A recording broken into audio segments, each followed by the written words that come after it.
नमस्कार, फाइटर समाचार में आपका स्वागत है। पेश आज 7 नवंबर सोमवार शाम 4 बजे राजस्थान की खास खबरें। बीकानेर के 3 व्यापारियों के 40 ठिकानों पर हुई छापेमारी की कार्रवाई में आयकर विभाग को करीब 70 करोड़ रुपए की अघोषित आय मिली है। इसमें सर्वाधिक 52 करोड़ रुपए की अघोषित आय नोखा के श्रीनिवास झंवर के यहाँ मिली है, जबकि बीकानेर के व्यापारी जुगल राठी के यहाँ 10 करोड़ और धनपत चायल के यहाँ 8 करोड़ रुपए की अघोषित आय मिली है। आयकर विभाग के अधिकारियों ने 4 दिन तक लगातार छापेमारी करते हुए रिकॉर्ड्स एकत्रित किए। इस दौरान बैंकों में लॉकर भी संभाले गए तो घरों में यहाँ वहाँ एक एक कागज को खंगाला गया। तीनों व्यापारियों के करीब 40 ठिकानों पर हुई कार्रवाई में अघोषित संपत्ति का पता लगाया गया। सबसे ज्यादा नोखा के व्यापारी श्रीनिवास झंवर के आवास व ऑफिस में मिला। इस दौरान कई जमीनों के कागजात भी आयकर विभाग ने कब्जे में लिए हैं। वहीं नगद राशि, जेवरात भी रिकॉर्ड पर लिए गए हैं। श्रीनिवास झंवर और उनसे जुड़े 10 लोगों के यहाँ रिकॉर्ड की छानबीन की गई। झालावाड़ एसीबी ने अफीम लाइसेंस का पट्टा बनाने के एवज में 60,000 रुपए की रिश्वत लेते नारकोटिक्स कंट्रोल ब्यूरो के उप निरीक्षक पंकज मिश्रा को उसके 2 दलालों सहित धर दबोचा। फिलहाल भ्रष्टाचार निरोधक ब्यूरो की टीम आरोपियों के आवास और अन्य ठिकानों पर तलाशी ले रही है। एसीबी टीम ने 60,000 रुपए की संदिग्ध राशि भी जब्त की है। एसीबी के एएसपी भवानी शंकर मीना ने बताया कि परिवादी ने एसीबी को शिकायत दी थी कि उसका अफीम लाइसेंस पट्टा बनाने के एवज में झालावाड़ जिला अफीम अधिकारी कार्यालय में तैनात उप निरीक्षक पंकज मिश्रा अपने 2 दलाल नारायण लाल मीना और सत्यनारायण मीना के मार्फत 60,000 रुपए की रिश्वत राशि की मांग कर रहा है। इस पर एसीबी टीम ने शिकायत का सत्यापन करवाया और आज आरोपी उप निरीक्षक पंकज मिश्रा को उसके 2 दलालों के साथ 60,000 रुपए की घूस लेते दबोच लिया। जोधपुर जिले के लोहावट में पूरे परिवार को खत्म करने के बाद आत्महत्या करने वाले 38 वर्षीय किसान शंकरलाल अपने घर वालों को मारने के लिए 1-2 महीने से प्लानिंग कर रहा था। गूगल पर सर्च किया कि परिवार को मारने पर स्वर्ग मिलेगा या खुद नर्क में जाएगा। वह सितंबर से ही प्लानिंग कर रहा था कि परिवार को कैसे मारना है, क्या करना है। उसका यह प्लान किसी क्राइम सीरीज का हिस्सा लगता है। पुलिस के मुताबिक मर्डर और खुद की जान देने से पहले उसने कई तरह की क्राइम सीरीज देखी भी। फिर वैसे ही प्लानिंग कर पूरे परिवार को खत्म करने का खौफनाक कदम उठाया। पुलिस को शंकर के मोबाइल से कई ऐसी सर्च हिस्ट्री मिली है जिसे देख खुद जांच अधिकारी भी हैरान है। ये भी सामने आया कि शंकर से पत्नी की अनबन भले ही चल रही थी, लेकिन वह पत्नी को नहीं मारना चाहता था। इसलिए उसने पति की मौत के बाद विधवाओं के लिए चलने वाली योजनाओं की भी जानकारी जुटाई थी। साल 2022 का आखिरी चंद्र ग्रहण मंगलवार 8 नवंबर को हो रहा है। ऐसे में 9 घंटे पहले सूतक अवधि शुरू होने के कारण सिद्धपीठ मेंदीपुर बालाजी मंदिर मंगलवार को पूरे दिन बंद रहेगा। इस दौरान श्रद्धालु बालाजी महाराज के दर्शन नहीं कर सकेंगे। यह चंद्र ग्रहण सूतक काल सुबह 6:35 पर शुरू होगा। इसके चलते मंगला आरती के बाद मंदिर के पट करीब 6:30 पर बंद कर दिए जाएंगे। इसी दिन शाम 6:19 पर सूतक काल समाप्त होगा। ऐसे में अगले दिन यानी बुधवार 9 नवंबर को मंदिर के शुद्धिकरण के बाद बालाजी महाराज को गंगाजल व पंचामृत से स्नान कराकर सोने का चोला चढ़ाया जाएगा। इसके बाद आरती होगी व आम श्रद्धालुओं के लिए दर्शन खोल दिए जाएंगे।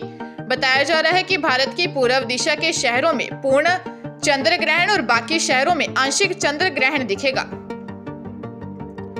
हनुमानगढ़ जिले में ससुराल पक्ष की ओर से बेटा नहीं लौटाने से परेशान एक युवती ने सल्फास की गोलियां खाकर सुसाइड का प्रयास किया। उसे गंभीर हालत में अस्पताल में भर्ती करवाया गया। गनीमत रही कि युवती की जान बच गई। टाउन की सोनी मार्केट स्थित एक दुकान के बाहर युवती ने सोशल मीडिया प्लेटफॉर्म फेसबुक पर लाइव होकर सल्फास की गोलियां गटक ली। बताया जा रहा है कि सोनी मार्केट स्थित जिस दुकान के आगे युवती ने जहरीली गोलियां खाई, वह दुकान उसके चाचा ससुर की है। पीड़िता निशु की मां शमा रानी निवासी मलोट पंजाब ने बताया कि उसकी बेटी के सास ससुर ने निशु के बेटे को जबरन अपने पास रखा हुआ है। निशु के पति विक्की निवासी हनुमानगढ़ की करीब 9 माह पहले मौत हो चुकी है। ससुराल पक्ष के लोग निशु को उसके बेटे से मिलने भी नहीं देते। टाउन थाना प्रभारी एसआई शालू बिश्नोई ने बताया कि सूचना मिलते ही टाउन पुलिस हॉस्पिटल पहुंची थी, लेकिन तब महिला बोल नहीं पा रही थी। अभी मामले में रिपोर्ट दर्ज नहीं की गई है। चूरू जिले में हरियाणा निवासी 2 युवकों के खिलाफ एलोवेरा की कटिंग करने के लिए लेबर और ट्रांसपोर्ट के नाम पर षड्यंत्र कर 6.5 लाख रुपए ठगने का मामला दर्ज हुआ है। सदर पुलिस ने रामगढ़ निवासी व्यक्ति की रिपोर्ट पर 2 जनों के खिलाफ धोखाधड़ी कर रुपए ठगने का मामला दर्ज किया है। एएसआई छगन लाल ने बताया कि 2.5 साल से वह रामसरा में भागीरथ प्रजापति के यहाँ रहकर व्यवसाय कर रहा है। मेरे एक परिचित मनोज कुमार के साथ हरियाणा के जिंद भुरान कालवा निवासी दीपक और धीरज किसानों से एलोवेरा खरीद फरोख्त करते हैं। सदर पुलिस ने प्रमोद सैनी की रिपोर्ट पर धोखाधड़ी कर रुपए ठगने का मामला दर्ज कर जांच शुरू कर दी है।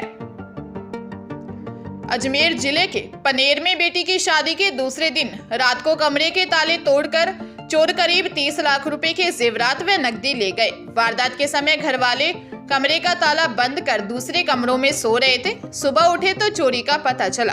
करीब किलोमीटर दूर जेवरात के खाली बॉक्स मिले। सूचना मिलने पर रूपनगढ़ थाना पुलिस मौके पर पहुंची और जांच शुरू कर दी है। पनेर निवासी बाबूलाल मेघवाल ने बताया कि उनकी पुत्री की शादी 4 नवंबर को थी। 5 नवंबर की रात को वे लोग कमरे का ताला लगाकर सो गए। सुबह उठे तो देखा कि कमरे का ताला टूटा हुआ था और अंदर अलमारी बिखरी पड़ी थी। उसमें रखा 41 तोला सोना, 2.5 से 3 किलो चांदी व 6 लाख रुपए नगद चोरी हो गए। पुलिस चोरों की तलाश कर रही है। बूंदी जिले के नैनवा पंचायत समिति परिसर स्थित कृषि विभाग के कार्यालय में यूरिया खाद लेने के लिए हजारों की संख्या में किसान पहुंच गए। कूपन वितरण के दौरान कतारों में लगने के लिए किसानों में धक्का मुक्की व हंगामे की स्थिति बन गई। स्थिति को संभालने के लिए नैनवा थाने का जाब्ता कम पड़ गया। बाद में प्रशासन को 5 थानों से जाब्ता बुलवाना पड़ा। रविवार सुबह तक आए 9,600 कट्टों के लिए प्रति किसान 2-2 कट्टे के हिसाब से 4,800 किसानों के लिए कूपन काटे गए। इसके बाद भी 2,000 से अधिक किसानों को कूपन नहीं मिला।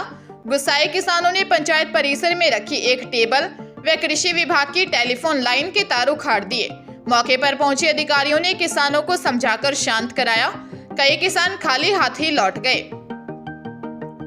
जयपुर राजधानी के विद्याधर नगर थाना इलाके में दुबई में आयोजित होने वाली मैराथन दौड़ में हिस्सा लेने के लिए भेजने के नाम पर 9.5 लाख रुपए की ठगी का मामला सामने आया है। ये ठगी ट्रैवलिंग एजेंट की ओर से की गई है।